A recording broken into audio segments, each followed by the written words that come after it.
घरात खाऊसाठी दिलेले पैसे जमा करून मतिमंद विद्यार्थ्यासाठी खर्च करून दुबई येथील ऋत्विका जयप्रकाश देसाई, मुळगाव गारगोटी, तालुका भुदरगड, वय 8, इयत्ता 4थी, हिने समाजात आदर्श घालून दिला आहे.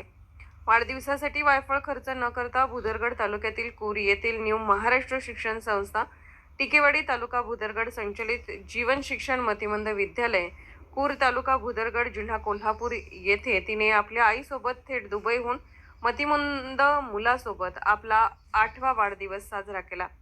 यापुढेही भविष्यात वाढदिवस मतिमंद मुलासोबत साजरा करणार असल्याचे तिने सांगितले. ऋत्विकाचा हा उपक्रम भुदरगड तालुक्यात चर्चेचा विषय बनला आहे. सध्याच्या काळात हजारो रुपये खर्च करून वाढदिवस साजरा करण्याची प्रथा सुरू झाली आहे. शहराबरोबरच ग्रामीण भागातही हे लोण पसरले आहे.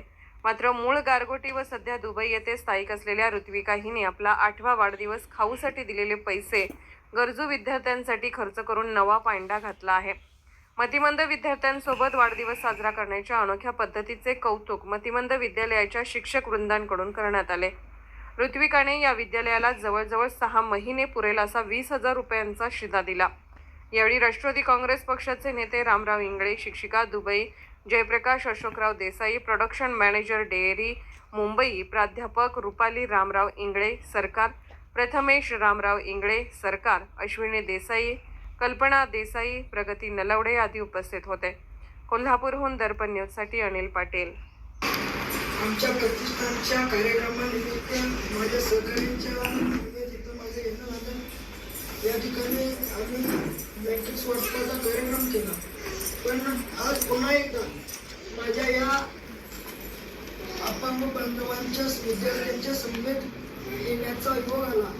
आज या ठिकाणी येण्याचं कारण थोडंसं वेगळं आणि विशेष आहे. कारण आज आमच्या घरातील लाडकी, आमच्या सगळ्यांची लाडकी, तिला खऱ्या अर्थानं लक्ष्मीच्या पावलांना आमच्या सगळ्यांच्या आयुष्यात प्रवेश करू, आमच्या कुटुंबाला जिच्यामुळं सुखाचा आणि आनंदाचा महापूर त्या ठिकाणी आला, अशा ऋत्विकाचा वाढदिवस साजरा करण्यासाठी आम्ही सगळे या ठिकाणी आलो. प्रथमतः आम्ही ऋत्विकाला वाढदिवसाच्या मनपूर्वक शुभेच्छा देतो आणि तिनं आयुष्यामध्ये यशस्वी व्हावं, उंच उंच यशाची शिखरं गाठावी अशी मी ईश्वरचरणी प्रार्थना करतो. या कार्यक्रमासाठी उपस्थित असणारे सर्वच माझे कुटुंबीय त्यांचं सुद्धा मी या ठिकाणी स्वागत करतो. मागच्या वेळी मी या ठिकाणी आलो होतो, सर्वांच्या बद्दल मी माहिती दिली, पण माझ्याकडून एका माऊलीचा उल्लेख करायचा राहून गेला, ते म्हणजे देसाई साहेबांची पत्नी. तिच्यामुळं खऱ्या अर्थानं या माझ्या विद्यार्थी मित्रांच्यावरती मायेची फुंकर घालण्याचं काम होतं. त्या माऊलीचा उल्लेख खऱ्या अर्थानं आता या ठिकाणी होणं गरजेचं. निश्चितपणानं आई म्हणून या मुलांना सांभाळ करण्याची भूमिका तुम्ही घेतली.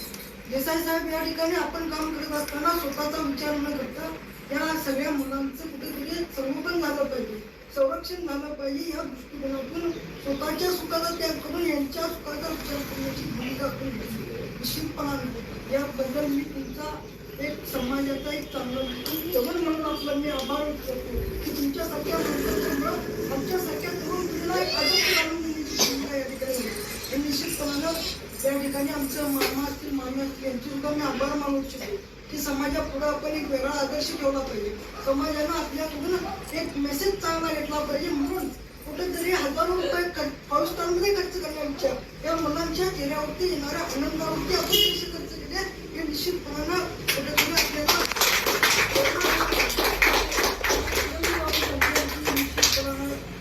मला आपल्याला सांगायचं. प्रसिद्ध इतिहासकार इंग्रजी सावंतपणाची इतिहासाने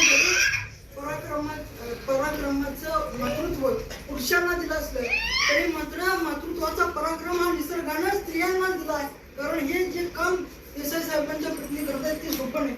एक आई जे करू शकते ते तुमच्या आम्ही इथं उपस्थित असलेलं कुणी करू शकत नाही. ती भावना माझी त्या ठिकाणी एवढंच बोलून माझे शब्द संपवतो. जय हिंद, जय महाराष्ट्र. निर्भीड बेधडक